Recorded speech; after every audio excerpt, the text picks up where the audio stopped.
यो चाहिँ म्याक्रोनी बिसामिलको भिडियो हो। कसरी बनाएको छ पुरा हेर्नु र अनि कमेन्ट गर्नु होला है। अनि नयाँ आएको दिदीबहिनीहरूलाई सम्म पुऱ्याइदिनु होला नि सबै मिलेर। हजुरहरूले सिके पनि अरूसम्म पुगोस्, सबैलाई सेयर गरिदिनु नि।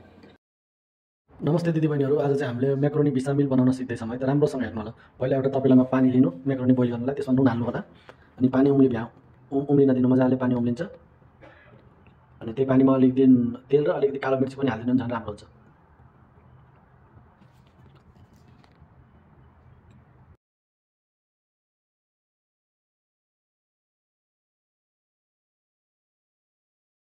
एक प्याकेट जति अब यसमा पास्ता हालिदिनु, लामो खाले पास्ता। मजाले बोइल हुन्छ पास्ता, बोइल हुन दिनु। तपाईँ 10-15 मिनट जति लाग्छ बोइल हुनलाई। तबसम्म हामीले अर्को सस बनाउन रेडी गरौँ है त। लामो एउटा फ्राई प्यानमा घिउ हाल्नु, 1.5 चम्मच जति घिउ हाल्नु फ्राई प्यानमा। त्यो घिउ पग्लिन दिनु, मजाले त्यो घिउ पग्लिन्छ। यो भिडियो पुरा हेर्नु होला है, नत्र जानिँदैन।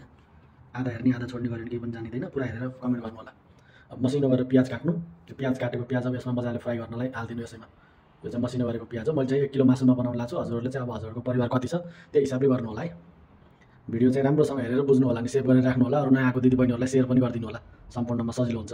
मजाले यसलाई भुट्नु, प्याजलाई 2-3 मिनट जति भुट्नु होला है। यसरी नै चलाएर चारैतिर 2-3 मिनट पाक्न दिनु, मजाले पाक्छ। अब आफ्नो परिवारको हिसाबले कति मासु चाहिन्छ के चाहिन्छ त्यो त हजुरहरूलाई थाहा हुन्छ। मैले चाहिँ 1 किलो मासुको यो किमा हो। अब यो किमा हालेर मजाले चलाउनुपर्छ, सुस्तो गर्दै चलाउनु।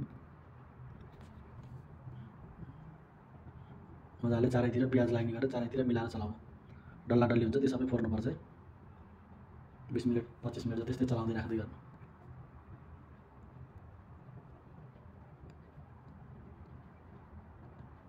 त्यस्तै मजाले भिडियोमा जस्तो गरेछ त्यस्तै गर्नु त सजिलो हुन्छ। भिडियो अनुसार बनाउँदै जानु होला। मजाले चारैतिर चलाएपछि अब यसमा अब उतापट्टि हेर्नु, मेक्रोनी बोइल गरेर आयो त मेक्रोनी भयो किन चेक गर्नु। अब पाकिसक्यो कि पाकेन एकचोटि एउटा निकालेर चेक गर्नु। पाकिसकेछ भने त्यसलाई अब छानिदिनु। पाकिसक्यो अब छानेर त्यो छान्दाखेरि तेल हालेर अलिअलि तेल हालेर उस गर्नु होला, मिलाउनु।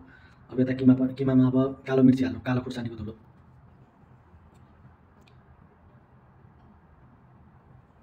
अनि कालो खुर्सानीको धुलो, नुन हालेर मजाले चलाउनु।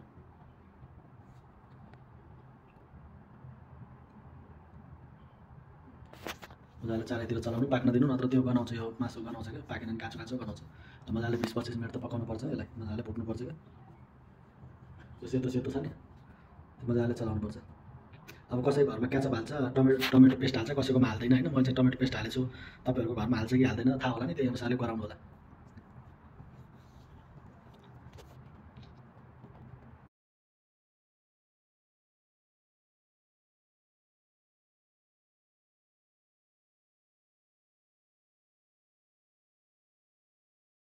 मैले चाहिँ 3 चम्मच जति टमेटो पेस्ट हालेछु। अब यसलाई मजाले मिलाउनुपर्छ,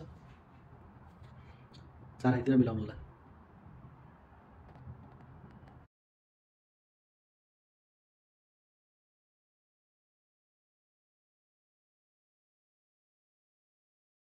चारैतिर मिलाउनु। अब यस्तो कलर आउँछ। भिडियो चाहिँ लामो हुन्छ होइन, 15-16 मिनटको हुन्छ, तर पुरै हेर्नु होला कि नत्र बिचमा हेरेर केही थाहा हुँदैन।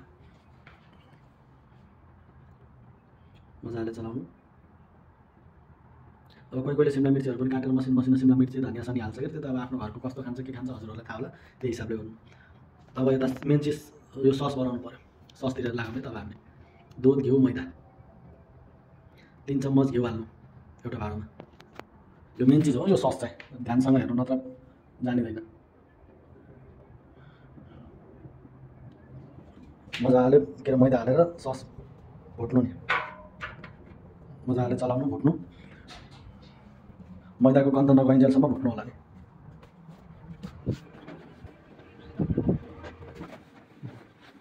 यो मैदाको गन्ध फेरि नराम्रोसँग गनाउँछ। मजाले भुट्दाखेरि चलाइराख्नुपर्छ यो, तल चुप्किन्छ फेरि। अब दुध जति अब हजुरहरूले कति परिवार छ के छ त्यही अनुसारले दुध हाल्नु। मलाई चाहिँ 5 कप जति दुध हालेछु, 5 प्याकेट। त्यो आउँछ है 250 ग्रामको 2 लिटर दुध हो अहिले चाहिँ। अनि पुरा नहाल्नु, आधा मात्र हालेर चलाउनु होला नि, पुरा हाल्नु हुँदैन, थोरै गरेर हाल्नुपर्छ। पुरा एकैचोटि हाल्नु भने त्यो मैदा डल्लै हुन्छ, थोरै हाल्नु। पहिला मजाले मैदा फेट्नु अनि बल्ल अरू दुध हाल्नु होला नि। एकैचोटि हालिदिनु भने फेरि डल्लो परेर कामै नलाग्ने हुन्छ। मजाले चलाउँदै जानु। अब यो चलाइराख्नु नत्र तल जल्छ, चलाउनु चाहिँ छोड्नु हुँदैन है। यो चाहिँ बिसामिल हो है, बिसामिलको सस बनाउन लाग्यो। मेक्रोनी बिसामिल भन्छ यसलाई। चलाउँदै जानु अनि बाक्लो कति भन्छ दुध थप्दै जानु चलाउँदै जानु होइन। के कति सस लाग्छ आफ्नो परिवार कतिजना छ त्यही हिसाबले बनाउनु नि। यो चाहिँ 8-10 जना परिवारको लागि हो।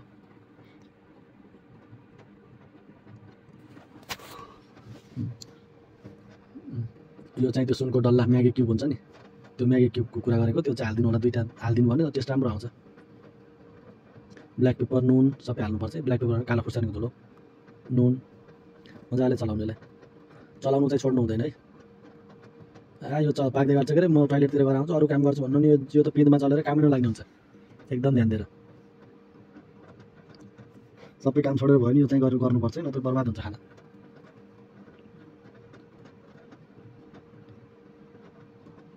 चलाइराख्नु न त तल जल्यो भने एकदम गनाउँछ काम नलाग्ने हुन्छ। पुरै त्यो सेतो सेतो पुरै कालो हुन्छ फेरि तलको जलेको पिस जल्यो भने।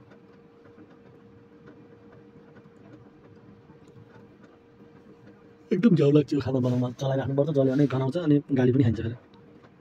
काम गरेथिस् त बनाउँदाखेरि भनेर कराउँछ अरू भाषामा। भिडियो धेरैभन्दा धेरै सेयर गर्नु नयाँ आएको दिदीबहिनीहरू पनि पुऱ्याउनु होला है। भिडियो चाहिँ बिचराहरू नयाँ आएको हुन्छ थाहा हुँदैन यो बना त्यो बना किचनमा काम गर्नुपर्छ यो बना त्यो बना भन्छन् सबैले त्यो दिदीबहिनीहरूलाई अलिअलि सहयोग हुन्छ भनेर। अरू जे गरे पनि त्यो चलाउनु चाहिँ नछोड्नु होला नि। अब उम्लिँदाखेरि यस्तो हुन्छ ध्यान दिएर चलाउनु होला है। उम्लिँदाखेरि फेरि त्यो उछुटेर हाततिर पऱ्यो भने बद्न रासम पोल्छ नि। धेरै बाक्लो पनि नहोस् धेरै पातलो पनि नहोस् ठिक्क गर्नु होला नि। नुन चेक गर्नु होला टेस्ट गर्छु हेर्नु होला। मलाई त बोल्दा बोल्दा निन्द्रा चाहिँ लाग्न लागिसक्यो। राति बनाएको 11 बजीतिर बनाएको भिडियो यो हेर्नु त। यस्तो गरेपछि अब चेक गर्नु कतिको बाक्लो भनेर हेर्नु यतिको बाक्लो भएपछि ठिक्क हुन्छ नि। अब यो सामान रेडी गर्नु बिसामिल ससको लागि बिसामिल क्रिम यो अघि बोइल गरेको पास्ता बनाएको मासु अनि यो चिज मोजरेला चिज। अब यो भाँडामा मजाले बरस चारैतिर लाग्ने गरेर घिउ तताएको घिउ चारैतिर लगाइदिनु बरस लाएर तेल लगाए पनि हुन्छ घिउ लगाए पनि हुन्छ। अब यो पास्तामा अलिकति सस हालेर मजाले मिलाउनु। बोइल गरेको पुरै पास्तामा सस हालेर मिलाउनु। आधा अहिले चाहिन्छ आधा पछि चाहिन्छ नि हेर्दै गर्नु होला।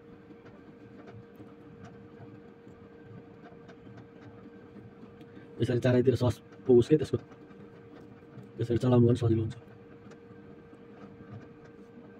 जय श्रीराम बोल्दा बोल्दा निन्द्रा लागिसक्यो मलाई त।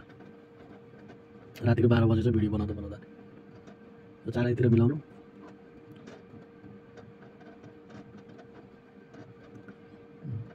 अब यो आधा यसमा हाल्नु होला है आधा मात्र हाल्नु होला नि पुरा नहाल्नु होला आधा हाल्नु होला आधा पछि चाहिन्छ।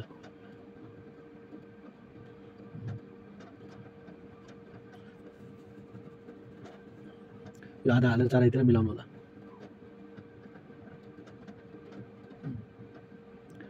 कुना काप्चा सबै राम्रोसँग मिलाउनु।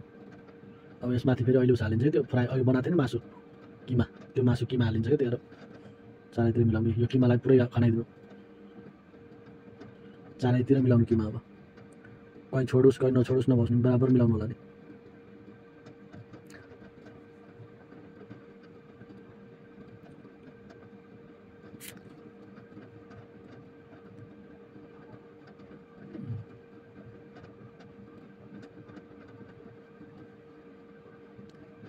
अनि अघि आधी बचेको पास्ता फेरि यसको माथिबाट हालिदिनु किमाको माथि सर्लक्क मिलाएर पुरै। अनि यो पनि चारैतिर मिलाउनु होला यसरी। अहिले यहाँ सेतो सस हालिन्छ कि अघि बनाएको सस त्यो मिलाउनु पर्छ चारैतिर। फेरि एकातिर हुन्छ एकातिर हुँदैन क्या।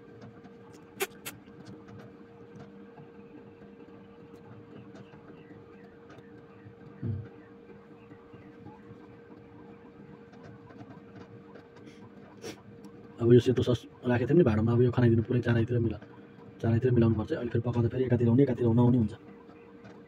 सर्लक्क मिलाइदिनु चारैतिर। यो बिसामिल हो बिसामिल भन्छ सायद यसलाई।